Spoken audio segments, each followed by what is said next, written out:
இந்த துண்டறிக்கையை நண்பர்கள் படித்துவிட்டு கேட்டார்கள், ஏது லட்சியம், இது என்ன எது என்ற சாய்ஸ் என்று கேட்டார்கள். இன்றைய அரசியலில் ஏது லட்சியம்?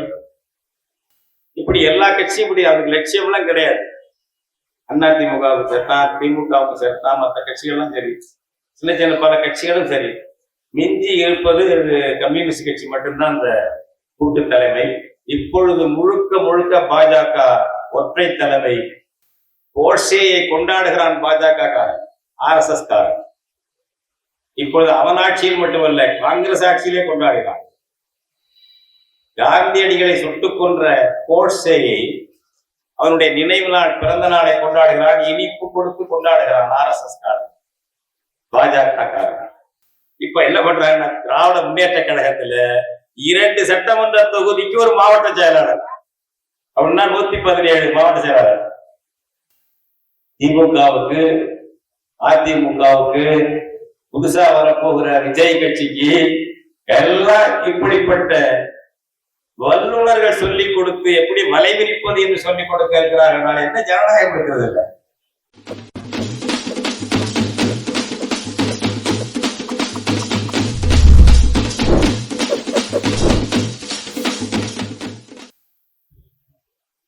இது இலட்சிய அரசியல் என்ற தலைப்பில் மாரபாளையத்தில் நடைபெறும் இந்த சிறப்பு பொதுக்கூட்டத்திற்கு தலைமை ஏற்றிருக்கும் தமிழ் தேசிய பேரியக்கத்தின் மாரபாளையம் கிளை செயலாளர் அருமை தோழர் மாரபாளையம் ஆறுமுகம் அவர்களே, இங்கே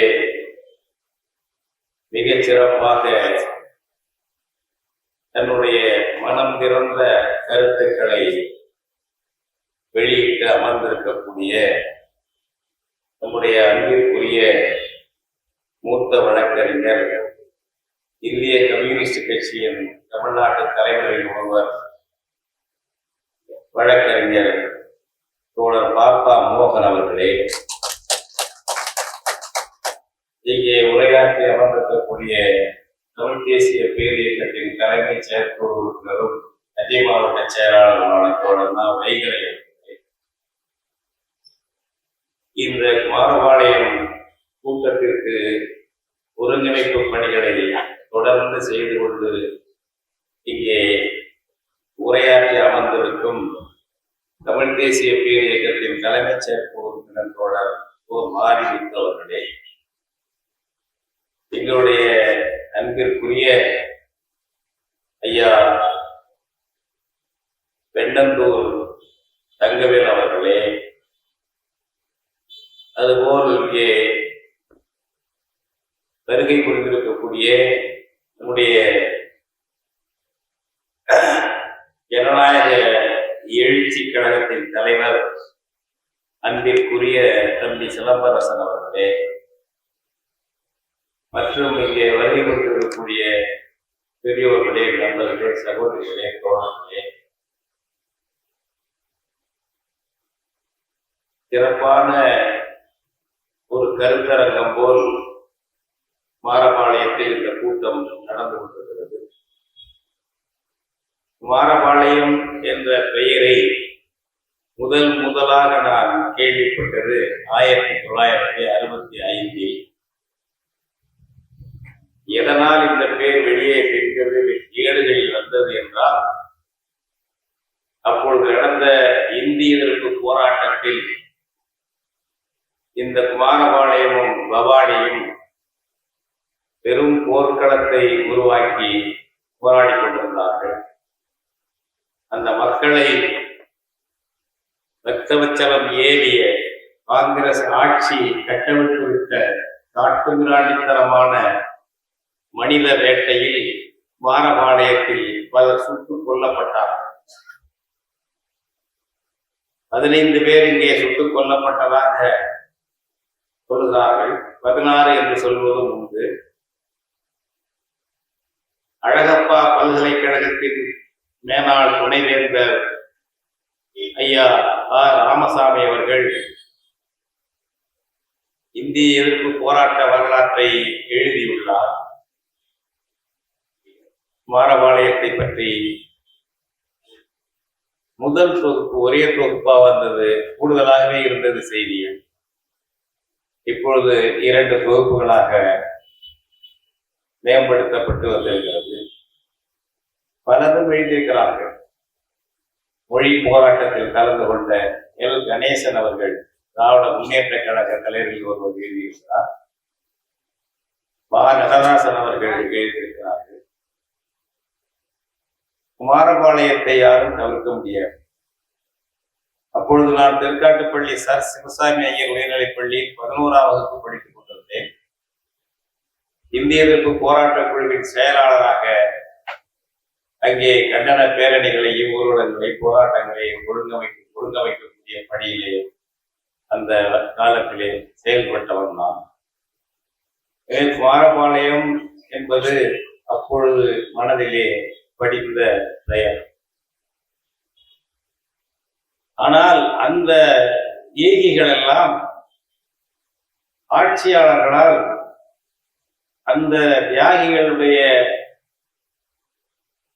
பிணங்களை படிக்கட்டுகள் போல் பயன்படுத்தி இருந்தவர்கள் 67 ஆட்சியை பிடித்து நடத்தினாலும் நினைவு சின்னங்கள் எழுப்பவில்லை.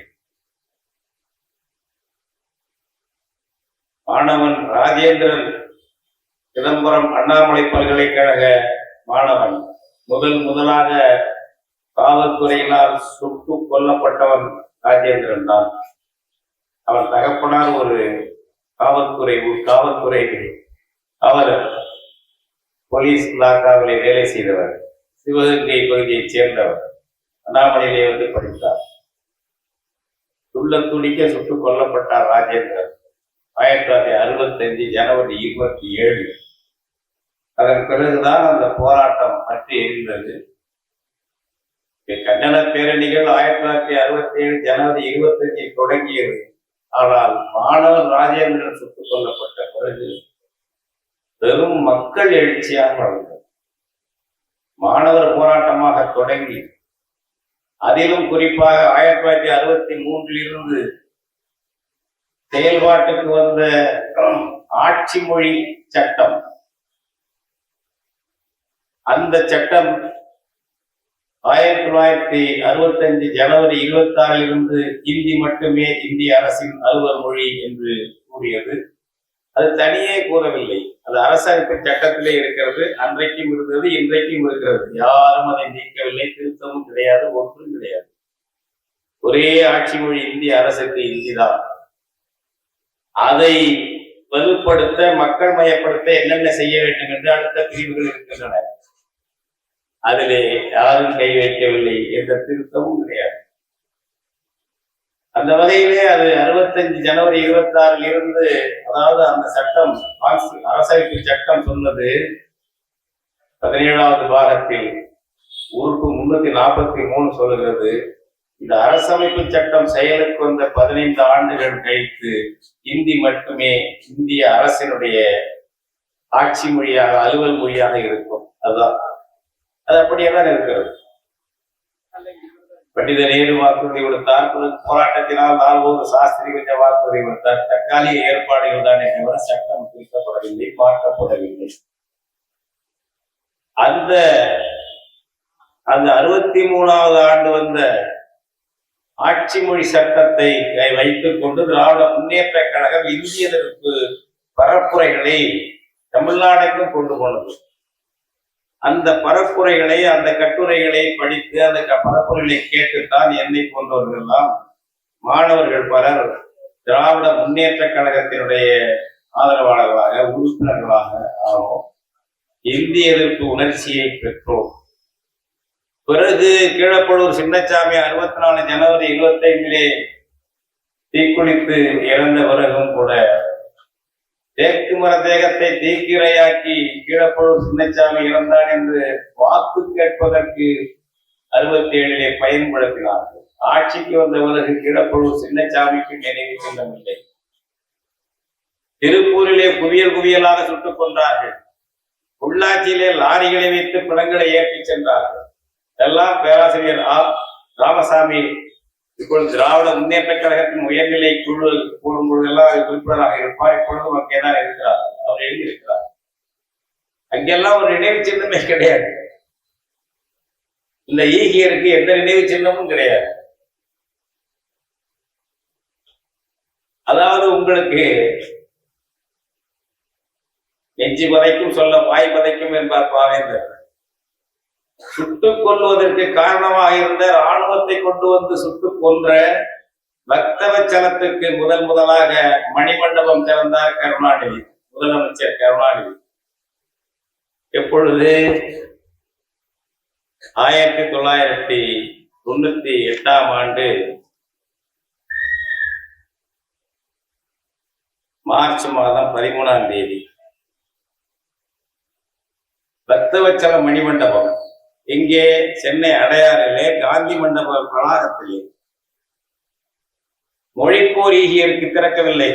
67 இருந்து ஒரு 69 முதலமைச்சர் கருணாநிதி. அந்த காலத்திலும் 76 ஜனவரி 31 வரைக்கும் இருந்தார் முதலமைச்சராக. அப்பொழுதும் இல்லை. பிறகு 96 ஆட்சிக்கு வந்த பிறகாவது செய்வோம் என்ற எண்ணம் இல்லை. மொழிப்போர் ஈகியருக்கு எதுவும் செய்யவில்லை. சுட்டுக் கொன்ற பக்தவச்சலத்துக்கு செய்தார் மணிமண்டபம். ஏனென்றால் காங்கிரஸ்காரர், காங்கிரஸ்லே மூப்பனாரோட கூட்டணி. எப்பொழுது பக்தவச்சலத்துடைய பேத்தி டெல்லியிலே அமைச்சராக இருந்தார். அந்த அம்மா பேர் மறந்து போச்சு. நாங்கள் மறியல் செய்தோம் கருணாநிதி திறக்க போகும்போது சென்னையிலே. ஒரு குழு போட்டோம், போராட்ட குழு. ஐயா இறைக்குருவனார், தோழர் வியாசு, நான் மற்ற பூங்குன்றன் பெருஞ்சித்தனார் மூத்த மகன், எல்லாரும் ஒரு குழு போட்டோம். நான் ஒருங்கிணைப்பாளர். கூடாது என்று ஒரு மாதத்துக்கு முன்னே வேண்டுகோள் வைத்து ஒரு ஆர்ப்பாட்டம் சைதாப்பேட்டையிலே பனகல் கட்டடத்தை எதிரிலே நடத்தினோம். கேட்கவில்லை. திறக்கிற அன்றைக்கு போய் மறியல் செய்ய போனோம், கைதானோம். தொடர்ந்து பிரச்சாரம் செய்தோம், எழுதினோம், பல பேர் சுட்டிக்காட்டினார்கள். கடைசியாக 2001 ஜனவரி 25 மொழிப்போர் ஈகியர் மண்டபம் என்று ஒன்று கருணாநிதி திறந்தார். 98 கொலைகாரம் பக்தவச்சலத்துக்கு மணிமண்டபம். பக்தவச்சலம் ஆட்சி செய்த படுகொலைகள் பொறுக்க முடியாமல் காங்கிரஸ்காரர்கள் சி சுப்பிரமணியம், ஓவி அழகேசன் 2 பேரும் இந்திய அரசியலே அமைச்சர்கள். அப்பொழுது இந்த துப்பாக்கி சூட்டுகளை கண்டித்து குமாரபாளையம், திருப்பூர், பொள்ளாச்சி இதை கண்டித்து பதவி விலகினார்கள். சி சுப்பிரமணியமும் ஓவி அழகேசனும் பதவி விலகினார்கள், கண்டித்தே விலகினார்கள். அனைத்து இந்திய காங்கிரஸ் தலைவராக, செல்வாக்கு மிக்கவராக, அதிகாரம் உள்ளவராக காமராஜர் விளங்கினார். அந்த பக்தவச்சலத்தினுடைய படுகொலையை காங்கிரஸ் சி சுப்பிரமணியமும் ஓவி அழகேசனுமே பொறுத்துக் கொள்ள முடியாமல் பதவி விலகினார்கள். கருணாநிதி அவருக்கு மணிமண்டபம் திறந்தார். இதை என்ன எப்படி சொல்லுவது? நீங்க என்ன செய்யறது? மனம் புண்படாமல் நாங்கள் எப்படி விமர்சிப்பது?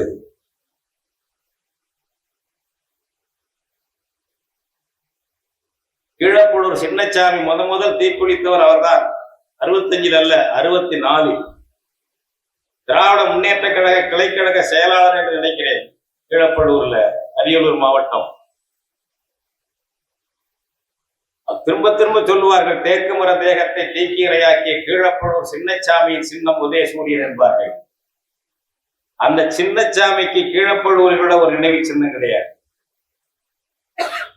2005 நாங்கள் எங்கள் மாத இதழில் 2005 என்று நினைக்கிறேன், முன்ன பின்ன இருக்கலாம், தமிழர் கண்ணோட்டம் என்ற எங்களுடைய மாத இதழில் ஒரு ஆசிரியர் உரை எழுதினேன். திமுக ஆட்சியாளர்களும் அவர்களை இப்படி ஏமாற்றி விட்டார்கள். தியாகிகளை வேட்டையாடுவதற்கு வாக்கு வேட்டைக்கு பயன்படுத்தினார்கள், எதுவும் செய்யவில்லை. ஏன் நாம் செய்யக்கூடாது? அவர்களை விமர்சித்துக் கொண்டே குற்றம் சொல்லிக் கொண்டே இருப்போமா? நாம் நினைவு சின்னம், நாம் சிலைகள் திறக்கக்கூடாதா என்று எழுதினேன். அதை படித்து விட்டு 2-3 பேர் 2005 அங்கே முயற்சி செய்தார்கள். ஒன்று மயிலாடுதுறையிலே நாக ரகுபதி, திராவிடர் கழகத்தைச் சேர்ந்த தோழர், எங்களுடைய தோழர்கள். பேராசிரியர் ஜெயராமன் போன்றவர்கள் மற்ற நண்பர்கள் எல்லாம் சேர்ந்து முயற்சி செய்து மயிலாடுதுறையிலே ஏபிசி கல்லூரியிலே படித்த மாணவன் சாரங்கபாணி தீக்குளித்தான். கடைசியாக தீக்குளித்தவர் வந்தான். பிஏ படித்துக் கொண்டிருந்த இளைஞன். அவனுக்கு ஏபிசி கல்லூரி காம்பவுண்ட் அருகே ஒரு நினைவு தூண் எழுப்ப முயற்சி செய்து நினைவு தூண் எழுப்பினார். திறப்பு விழாவுக்கு நாங்கள் போயிருந்தோம். அப்பொழுது 2007 பேராசிரியர் அன்பழகன் அமைச்சர் அவரை அழைத்திருந்தார்கள். அவர்தான் திறக்க வேண்டும் என்று போட்டிருந்தார்கள். தகுதி மாண்புமிகு அமைச்சர் அவர்கள் திறந்து வைப்பார் என்றார். நான் இந்த பதவியில் இருந்து கொண்டு திறக்கக்கூடாது, நெடுமாறனை திறக்க சொல் என்றார். நெடுமாறன் ஐயா அவர் திறந்தாரு, அவர் தான் திறந்தார். எப்படி என்ன செய்து விடுவார்கள்? கோட்சேயை கொண்டாடுகிறான் பாஜக காரன், RSS காரன். இப்பொழுது அவன் ஆட்சியில் மட்டுமல்ல, காங்கிரஸ் ஆட்சியிலே கொண்டாடுகிறான். காந்தியடிகளை சுட்டுக் கொன்ற கோட்சேயை அவனுடைய நினைவு நாள், பிறந்த நாளை கொண்டாடுகிறான். இனிப்பு கொடுத்து கொண்டாடுகிறான் RSS காரன், பாஜக காரன்.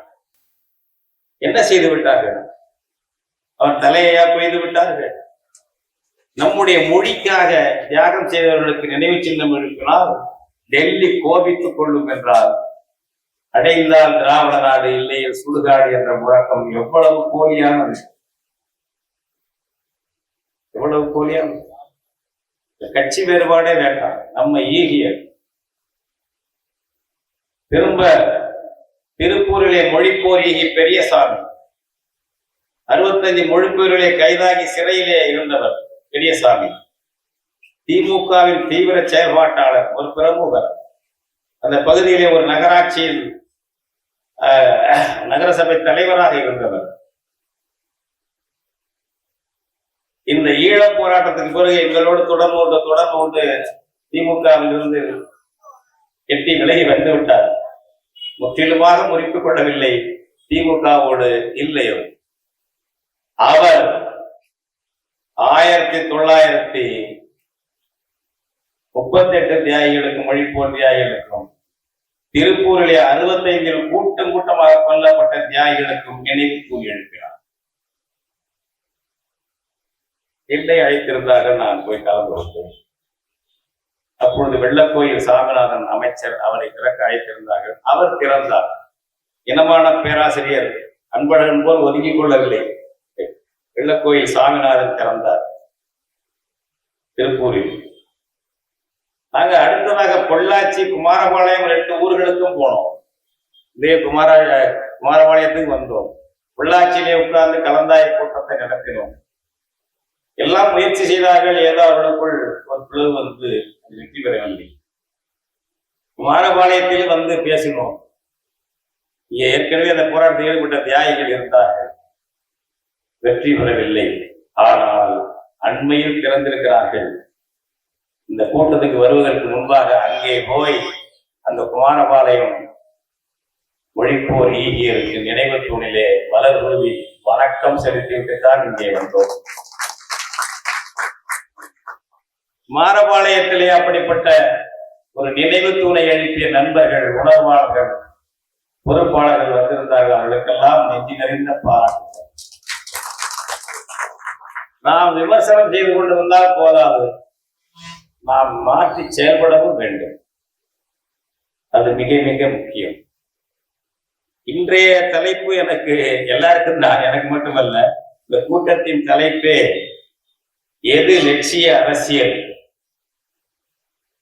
எது லட்சிய அரசியல்.